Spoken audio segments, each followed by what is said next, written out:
My name is Vujicic, founder and president of the nonprofit organization Life Without Limbs, motivational speaker, go around and share messages of hope and love to as many teenagers as possible. High school who looked at me one day and he said that I'm going to be a speaker, and I said, "You're crazy." I said, "What do you think I'm going to share?" He said, "You're going to share your story." But I didn't feel like I had one.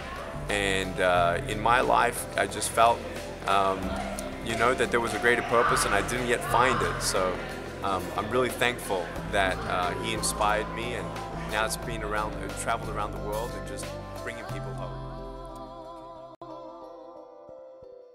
Through faith, family, and friends, I really believe that everyone can overcome all adversities, and just being thankful. Our nonprofit, it's a faith-based ministry, if you will, where I go and talk about my faith in God and believing in heaven and how that helps me. And then we also try and help the poor and needy all around the world through it as well. My name's Henry Rodriguez. I'm a technician here at Arborview. The way he showed his challenges in life and how he was able to overcome them, and I think it was really effective with his periods of humor, mixing it in with, you know, the seriousness of the situation, because I feel that helped convey it better to the younger students, because we had a lot of freshmen and sophomores here, and I feel that the humor and the laughing allowed them to be more open to it as opposed to being closed. Personally, I think it makes me want to go out and just, when he told the story about how he said if one person insulted him that day, he was done, but that one person actually complimented him, I want to go out and I just want to start giving compliments to people, because maybe I don't know what they're going through.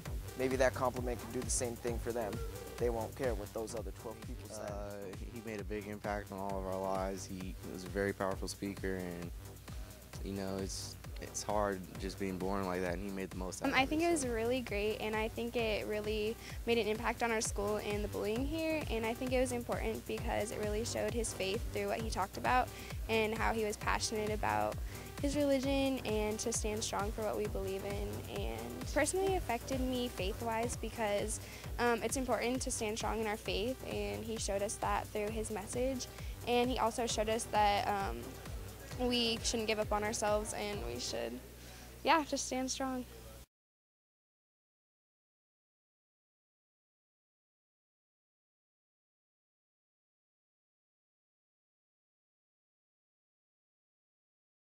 My privilege and pleasure to be here in Las Vegas in the school. I am originally from Australia. Anyone want to go to Australia one day? Yeah. It's a great country.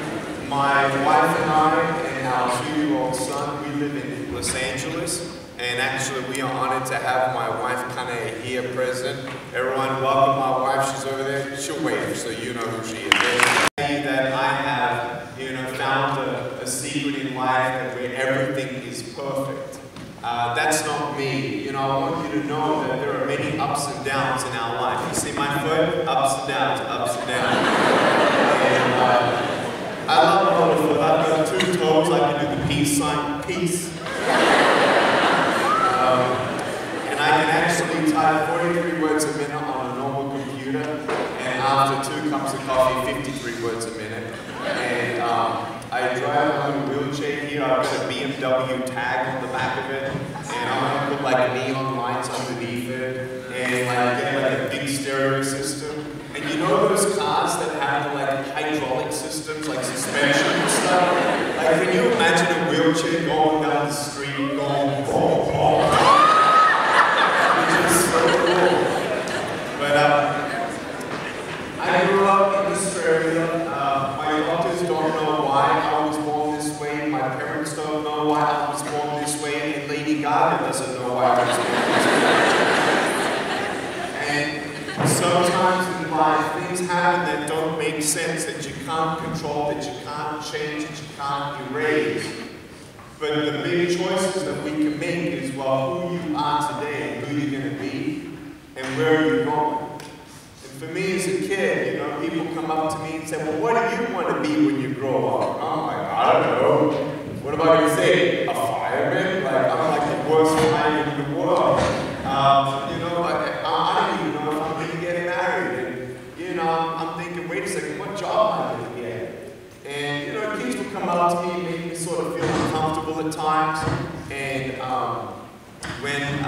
when kids come up to me, one of them went up to me and said, "What happened?"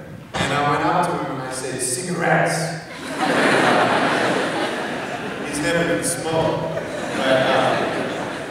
So in life, there are many, many different difficulties and different choices that we have to make. And my mom and dad always said, you know, be thankful for what you have. And this little foot of mine, I'm so thankful for my foot. I love soccer. And I was playing soccer one day, and when you put a full-size soccer ball next to me, it's halfway my height. And so my friend was getting ready to kick it to me. And so I'm like nervous. It's like, "Are you ready?" And he's like way back. And I know he's going to kick it really hard to me. And I'm like, dude, this thing can really damage me, right?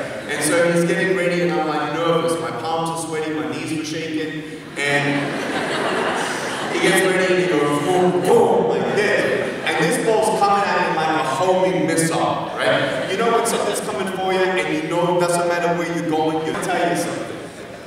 I don't know who you are, and I don't know what you're going through. But I know one thing, that the decision to never give up is the best decision that you'll ever make in your life. And I know deep down, we all just want someone to be able to understand what we're going through. Sometimes we don't even realize how much we really want a father who can actually say, "I'm proud of you, son." Sometimes we can't even understand the need within us for someone to just look us in the eyes and say, "You're beautiful just the way that you are." My parents told me that they loved me, but I actually went through a depression because of the students at school bullying at me and calling me names. And I'm not here for you to feel sorry for me at all. In fact, I'm not going through anything more difficult than you. I actually believe it's worse being in a broken home than having no arms and legs. You can have arms and legs but be disabled on the inside. Fear of what people think of you, fear of the future, fear that your past is going to determine your future.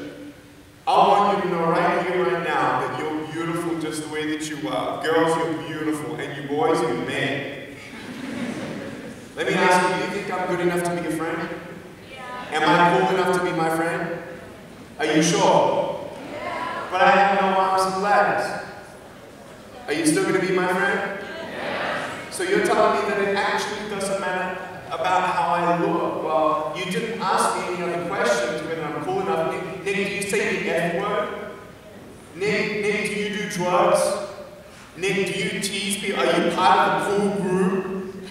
Are you in a gang? Do you bully people? How smart are you? How are your grades? You didn't ask me that. You didn't ask me my career. You didn't ask me about anything. And you already know that I have no arms and legs, but it actually doesn't matter. And the question to you today is, if it actually doesn't matter for how we look, then why do we kill ourselves? Because we're so upset about what everyone thinks, and we're so upset, I wish I was taller, I wish I was shorter, I wish I was more cool, I wish I was more popular, I wish I had this, and I wish I had that. Now listen, I want you to know today that you are not a mistake. And your life, with the ups and downs, I had a choice. Am I going to give up or get up?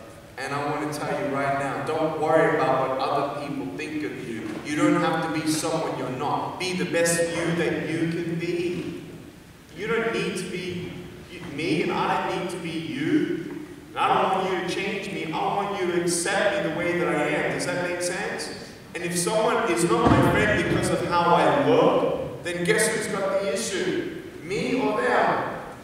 Now, to me, the biggest war that you'll ever have is in the mind, because we're crippled by fear. Let me show you what courage is. I'm going to jump off the table and do a backflip and then land on the stage, okay? On the floor.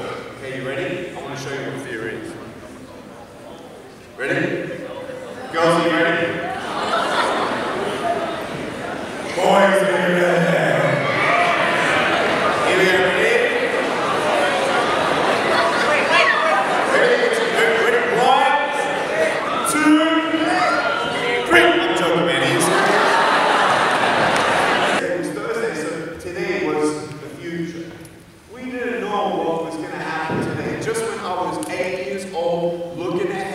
I started coming to these conclusions.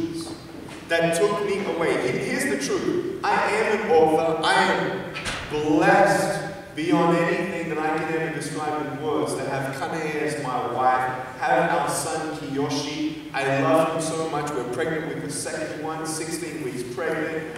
We are so happy.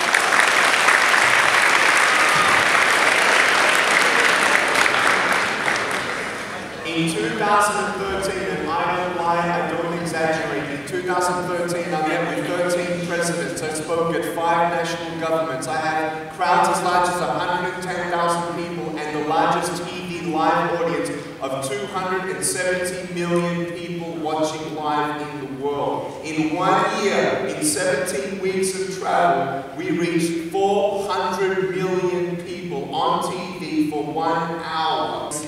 Because I've never seen it done anywhere else. I want to get to know your school so quickly.